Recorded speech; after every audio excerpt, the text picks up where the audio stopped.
Super Crew, welcome back for another edition of Candid Carver. This is a Star Wars edition, so I'm going to try and keep this as short as I can, mainly because there's a lot of questions. So I will probably break this down into two, if not three videos. So with that said, let's go ahead and jump right in. Actually, before that, hope you all are doing well.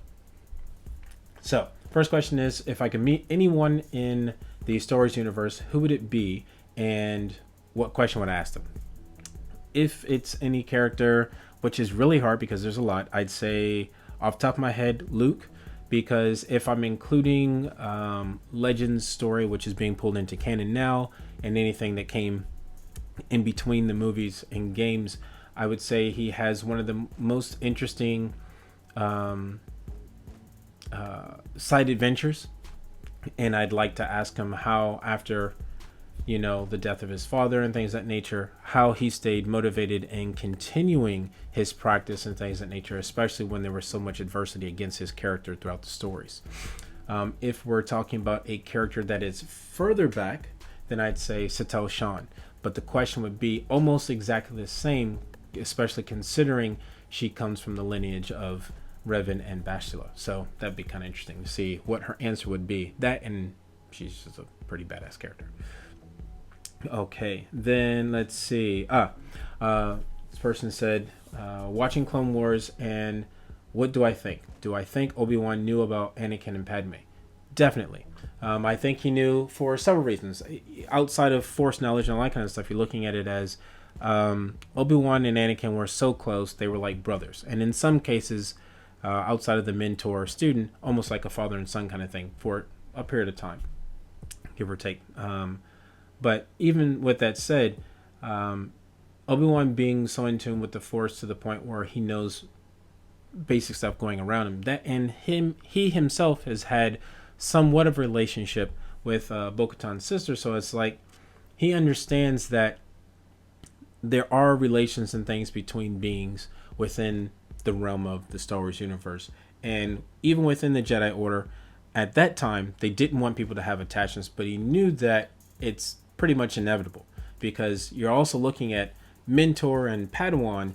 That's an attachment in itself, because you have a care for the person or the being that you are in charge of teaching and trying to give your lessons and things too. So there's a form of attachment there anyway. So that's going to be something that goes on. So back to that question, yes, I think he does know, and that's also why he kind of made the comment of, tell Padme I said hi.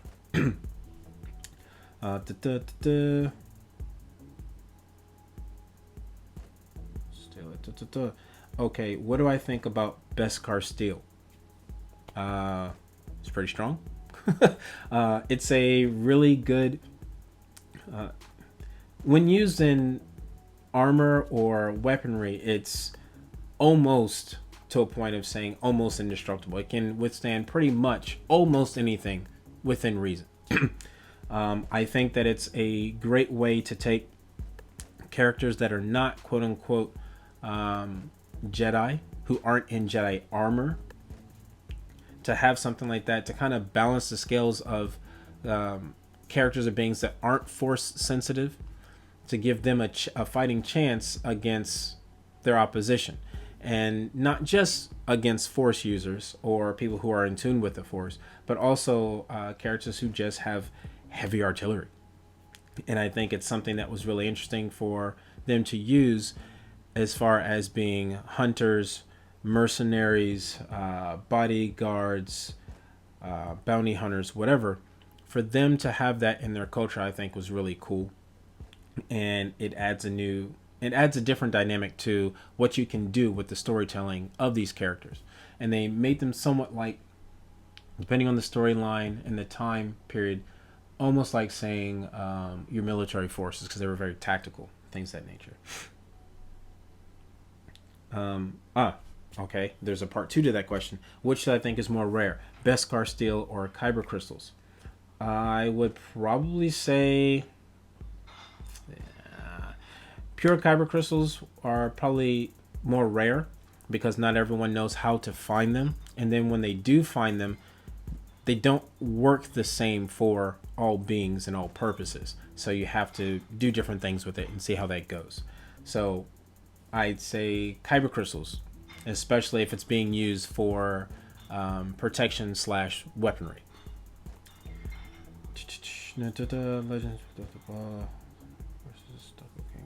How do I feel about Luke having a doppelganger? Ah, okay. So when Luke has a clone, so to speak, of himself that was made, he didn't make it. Palpatine did. And as well as, because that's dealing with the Mara Jade storyline. What do I feel about his character? Well, I think it was at the time maybe the writer's way of saying, what if Luke went to the dark side? He'd be like this, because they always hint at it. And of course, in the storylines later on, he does somewhat go to the dark side, double agent style kind of thing.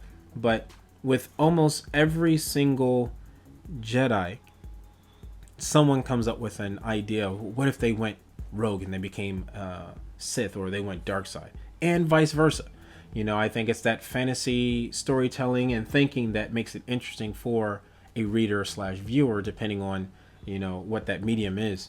It's interesting. I think his character was interesting to a point, and what I enjoyed about it is they were pretty much equals because they could kind of read each other to a point. But I like that storyline because it has Mara Jade in it, and Mara Jade and Luke are one of my favorite couples within the Star Wars universe because they just click. They just work so well. Okay. Oh, okay. So, how does being strong in the Force run in families if Jedi, in theory, are the most tuned, aren't allowed to have families? Okay. So, somewhat going back to the beginning of that. So when it came down to Jedi and or at that time period Jedi, because that's also being taken from other stuff. We'll get into that another time. Anyways, the older storytellings, you have Jedi, and they were quote unquote allowed to have attachments, to have families and things of that nature, because at that time they didn't really foresee the problems that the Jedi of this time period, so to speak, see or have. And that's because they dealt with the quote unquote attachments very differently. So that's where the concept of, or one of the concepts of what's called gray Jedi comes up, where you have Jedi that left the Jedi Order because it's like, why is it that I can't have a family and be in tune with the Force, both light and dark, but choose to be good? Because initially that's what they should be doing. And that's why you have this big power struggle between Jedi and Sith, or light side and dark side, because even when it first started on Tycho, it was one of those things where it's like, hey, why is it that we're having these natural disasters, volcanoes erupting, electric storms, all this kind of weird stuff going on, which later end up being somewhat force powers for some characters, because you had Force users that were going too far to one side or too far to the other. And that's why they ended up leaving and going to different planets. Anyways, to answer the question, you can have families, you can have those attachments. It was fear of, and I use the word fear lightly, fear of someone's quote unquote attachment or family member being injured or harmed, and then that person who is force sensitive going too far, and then end up being enthralled in these situations of revenge or vengeance and all this kind of stuff. And those are ways that lead to the quote unquote dark side. So it's not that they can't, but they don't really like it because these things happen. Because there are Jedi that do have family within the more current storytelling universe, so to speak.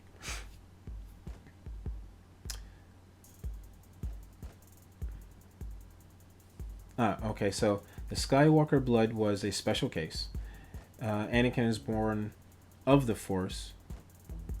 But if we go back to Legends, Revan and Bastila are two very powerful Jedi that have children who are Force sensitive. But they have one of their descendants that's not. Why is this? I think you mean Theron, um, more than likely. And it's one of those cases. It's the same as saying you have a family that your grandparents were really tall, and or say your grandparents were short, and your parents are really tall. Then when you're born, you're kind of short. And it's not that it's a good thing or a bad thing. It's just sometimes skips a generation. Sometimes it just doesn't go that way. Not every force user has a force sensitive offspring. It just doesn't happen. Sometimes it does, sometimes it doesn't. But I mean, that's also interesting in the storytelling because you could have twins. One is force sensitive, one isn't.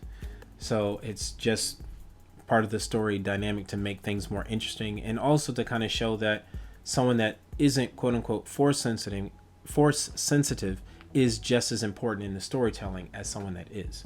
So I do like that because it makes it makes it interesting as a reader, because it's like saying outside of that universe you have someone that say Superman, Batman doesn't have any special powers, but he finds ways to be a hero in his own right. Let's see, you've got Captain America and Iron Man, same kind of thing. Captain America has innate powers via serum or whatever, but he's a hero in his own right. Iron Man, same thing. Very different paths, but their goal is the same, is to fight for justice kind of thing. So you have that as well. What do I think of the Star Wars holiday? Yeah, the Star Wars holiday special. Yeah, it's good for a very, very sad laugh.